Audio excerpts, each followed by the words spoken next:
हमारी तरफ आ जाती हैं, और आ जाती हैं तो फिर टिकने लगती हैं, और टिकते टिकते ऐसी टिक जाती हैं फिर निकालना उनको मुश्किल हो जाता है। देखो, दो तरह के प्रतीक अपने सामने हैं। एक चंदन का वृक्ष है और एक सामान्य से रास्ते के किनारे लगे हुए झाड़ियां, झंकार, बेशरम आदि के पौधे। चंदन के वृक्ष को लगाना कितना कठिन होता है। सैकड़ों वृक्ष लगाओ तो 25, 50, 10, 20 मुश्किल से लग पाते हैं। सैकड़ों लगाए तो 10, 25 आगे बढ़ पाते हैं, 50 आगे बढ़ेंगे, फिर आगे बढ़ते बढ़ते और कम हो जाएंगे, और एक भरा पूरा पेड़ बनने में सैकड़ों में से 10-20 ही निकल पाते हैं। क्यों? क्योंकि आगे बढ़ने की उनकी यात्रा में व्यवधान बहुत आते हैं, संभालना कठिन होता है, मुश्किल से उन्हें संभाला जाता है। क्यों? क्योंकि चंदन के कीमती वृक्ष हैं। सैकड़ों लगाए, 50 लगे, बड़े होते होते और कम हुए, और भरा पूरा पेड़ बनते बनते 10-20 ही बचे। लेकिन 10-20 ही यदि लग गए तो सैकड़ों पौधों की कीमत निकाल देते हैं। एक एक वृक्ष ही चंदन का सैकड़ों की कीमत निकाल देता। लेकिन चंदन का वृक्ष सुरक्षित रखना बहुत कठिन है। जितना कीमती वृक्ष होता है उसे नुकसान पहुंचाने वाले लोग भी उसके पीछे लगे रहते हैं। यहां देखा जाता है रास्ते के किनारे किनारे झाड़ियां लग जाती हैं, उन्हें कोई लगाता नहीं।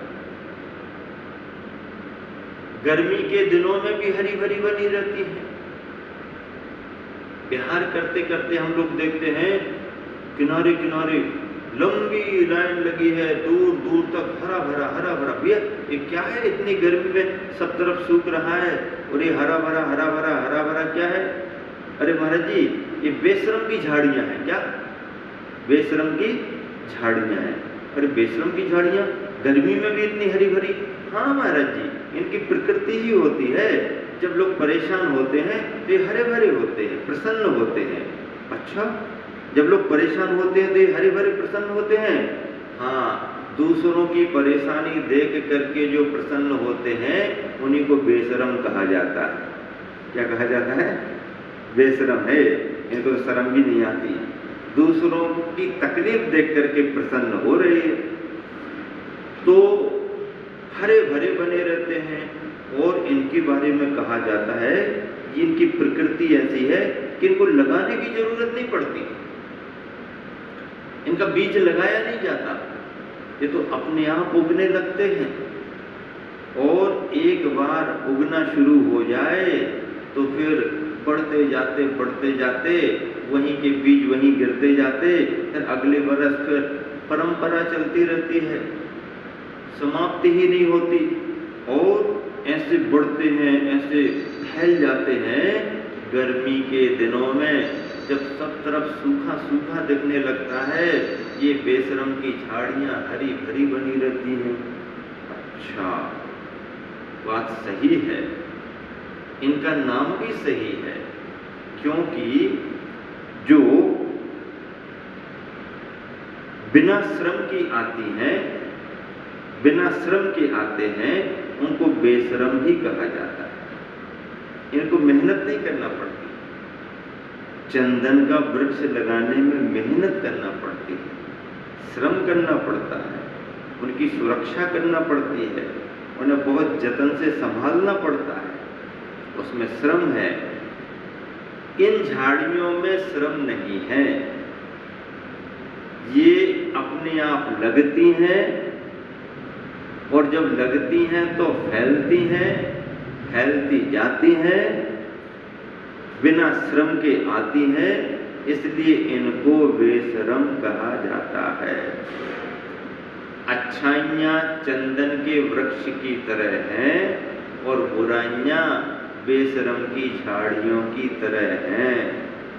अच्छाइयाँ लगाने से जल्दी लगती नहीं, अच्छाइयाँ आने के बाद भी जल्दी टिकती नहीं, टिकाना बहुत कठिन होता है, टिक जाए तो जीवन धन्य हो जाता है।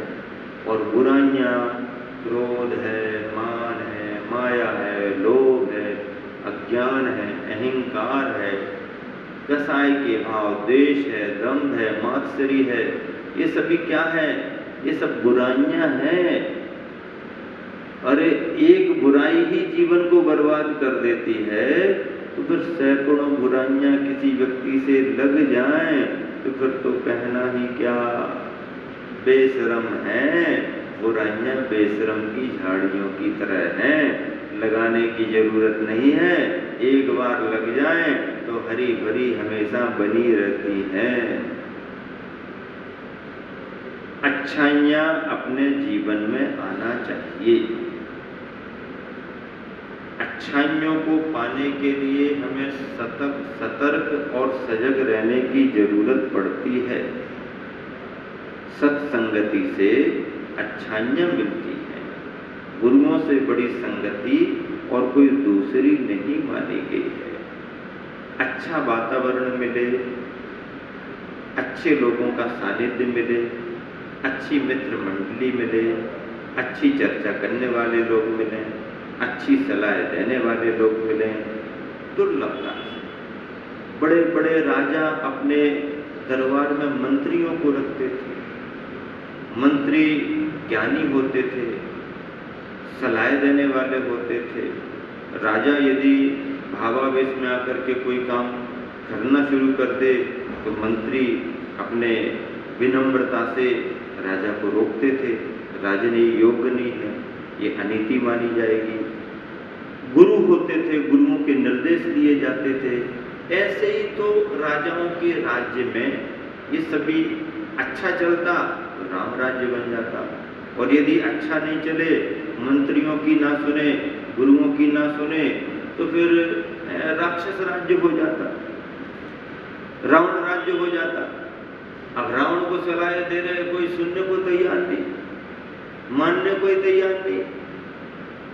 मेरे से बढ़कर के कौन, मैं जो कह रहा हूं वो करो, तुम्हारी सलाह अभी ठीक नहीं, सलाह की जरूरत नहीं। कुमति, दुर्बुद्धि इसी तरह का कार्य करती है। महाभारत का परिणाम भी तो यही है।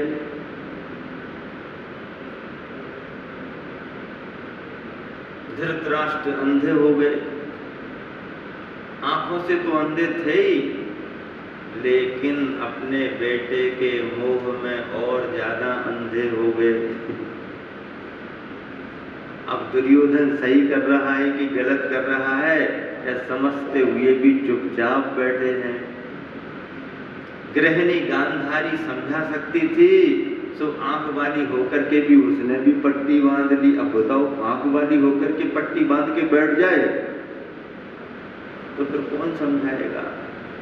और पिता अंधे हैं और आंख वाली मां ने पट्टी बांध ली, अब दुर्योधन को कौन समझाएगा। फिर जो दुर्योधन करेगा उसका परिणाम महाभारत निकलेगा। कौन समझाए दुर्योधन को। द्रोणाचार्य सुनने को तैयार कहाँ है वो। द्रोणाचार्य अपने समय पर नीति बता, विदुर ने हर समय अपनी बात रखी, लेकिन काका विदुर तुम अपनी जगह बैठ जाओ। अब दुर्योधन यदि ऐसा कह दे सभा में, काका विदुर तुम अपनी जगह बैठ जाओ, कृपाचार्य भी तुम्हारी सलाह की जरूरत नहीं है, तो फिर कौन बोलेगा। और यदि ऐसे ज्ञानियों को, ऐसे नीतिज्ञों को, ऐसे अच्छी सलाह देने वालों को कोई युवराज जो राजा की हैसियत से काम कर रहा, यदि चुप करा दे, उनको उनकी जगह पर अनादर पूर्वक बिठा दे, तो दुर्योधन का और उसके साथ समूचे हस्तिनापुर का विनाश तो होना ही होना है। कौन बचाएगा? कैसे बचाएगा? अहंकार और अज्ञानता व्यक्ति का पतन कराती है। इसलिए अच्छाइयों को अपनाने की जरूरत है। अच्छी सलाह कोई भी दे, उसे मानने की जरूरत है। औषधि प्रारंभ में कड़वी जरूर लगती है, उसका परिणाम तो अच्छा निकलता है। अब मीठा मीठा खाने के आदि हम कड़वी औषधि यदि ग्रहण न कर पाए तो बीमारियां दूर कैसे हों? अच्छी बात कड़वी भी लग रही हो तो स्वीकार करना चाहिए, उसमें अपनी भलाई है। यही नीति कहती है, यही गुरुओं का ज्ञान कहता है। अच्छाई जहां से भी मिले ग्रहण करना चाहिए, बुराइयां जैसे भी दूर हो दूर करना चाहिए। अच्छाइयों को पाने के वातावरण की तलाश होनी चाहिए। अच्छा वातावरण मिल गया है, उसका भरपूर उपयोग होना चाहिए। इसी में हमारी भलाई मानी गई है। रामायण और महाभारत दो ऐसे संदर्भ हैं भारत के कि जिनमें जितनी शिक्षाएं लेना चाहो, अच्छाइयों की तो अच्छाइयों की भी शिक्षा है, बुराइयों की भी तो बुराइयों के भी पहलू हैं, लेकिन अंत में जीत तो अच्छाइयों की होती है। जीत तो अच्छाइयों की ही होती है। जय जयकार तो अच्छाइयों की ही होती है, लेकिन उस जय जयकार के पाने के समय तक, उस जय जयकार तक पहुंचने के लिए अच्छाइयों को भी कितनी परीक्षा देना पड़ती है, अच्छाइयों को भी कितने कष्ट उठाना पड़ते हैं। रामायण में आदर्श महापुरुषों ने भी कितनी कठिनाइयां सहन की हैं। महाभारत में भी न्याय और नीति पर चलने वालों ने भी कितनी कठिनाइयां सहन की हैं। जब कठिनाइयां सहन करते हैं तभी तो व्यक्ति का महत्व मालूम होता है। सोने में चमक ऐसे ही नहीं आती है, उसे तपाना पड़ता है, घिसना पड़ता है। महाभारत का संदर्भ भारत में घटा, रामायण का संदर्भ भी भारत में घटा। उनके पात्रों से, उनके जो भी जीवन चरित्र हैं, उनको देखने से, सुनने से, पढ़ने से प्रेरणाएं मिलती हैं। मार्ग क्या है, कुमार्ग क्या है, ज्ञान क्या है, अज्ञान क्या है, अहंकार क्या है, विनम्रता क्या है, परिवार क्या है, पारिवारिक मर्यादा क्या होती है, बड़ों के प्रति व्यवहार क्या होना चाहिए, बड़ों से कैसे शिक्षा लेनी चाहिए, बचपन अपना कैसे बिताना चाहिए, गुरुओं के चरण सानिध्य में रह कर के कैसे अच्छी शिक्षाएं लेनी चाहिए। ये सभी बातें हमें पौराणिक कथानकों से मिलती हैं। इस तरह से गुरुवर ने जो भी अपनी रचना में संदेश दिया है वो यही है कि हम सभी को सहयोग लेने की और सहयोग देने की ज़रूरत है। अच्छाइयाँ प्राप्त हों इसके लिए वातावरण बनाएं, एक दूसरे को सहयोग करें, बुराइयाँ कम हों। हालांकि ये पंचम काल है, कली काल है, अच्छाइयों की कमी होती है, बुराइयों की बहुलता होती है, लेकिन अच्छाइयों का अभाव नहीं है। कमी जरूर है पर अभाव नहीं है, और बुराइयां सर्वथा हावी हो ही जाएं ऐसा भी नहीं है। यदि साधक जागरूक है, व्यक्ति जागरूक है, तो बुराइयों से बच सकता है और अच्छाइयों को अपने जीवन में उतार सकता है।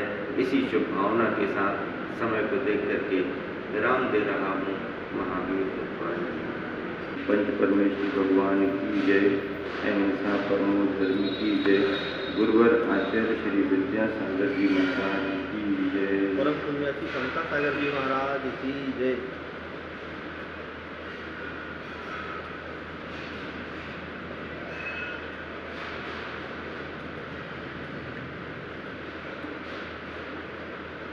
धर्म की बात हम करते हैं,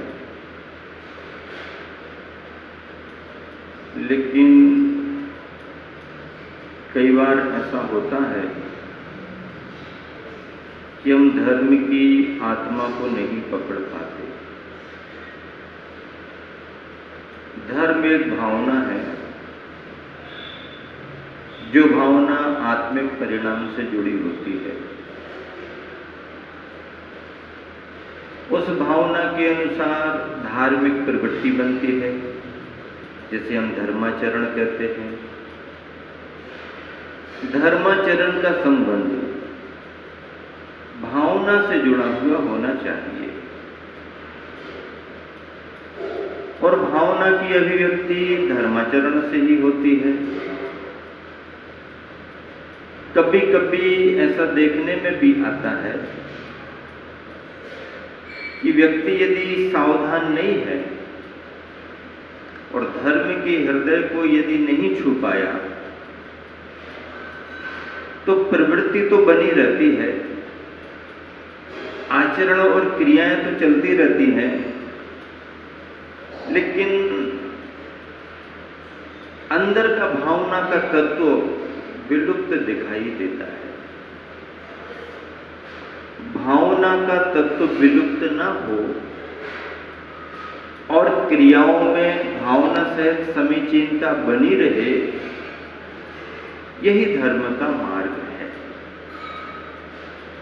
बहुत सारे लोग इसके उसमें कुछ ऐसा विचार भी रखते हैं, अरे भाई हमारी भावना तो शुद्ध है, अब करने की जरूरत क्या है, हम तो अपने घर बैठे ही सब कुछ कर लेते। नहीं, ये मार्ग भी गलत है। कितनी भी शुद्ध भावना क्यों ना हो, जब तक वह आचरण से नहीं जुड़ती है, उस भावना की प्रामाणिकता नहीं बनती है। भावना की प्रामाणिकता बनाए रखने के लिए अपनी भावनाओं को आचरण से जोड़ना पड़ता है। यह मोक्ष का मार्ग, व्यवहार का मार्ग, धर्म का मार्ग कहलाता है। ऐसे यथार्थ मार्ग को समझ करके जो व्यक्ति अध्यात्म के क्षेत्र में आगे बढ़ते हैं, उनका कहना ही क्या है।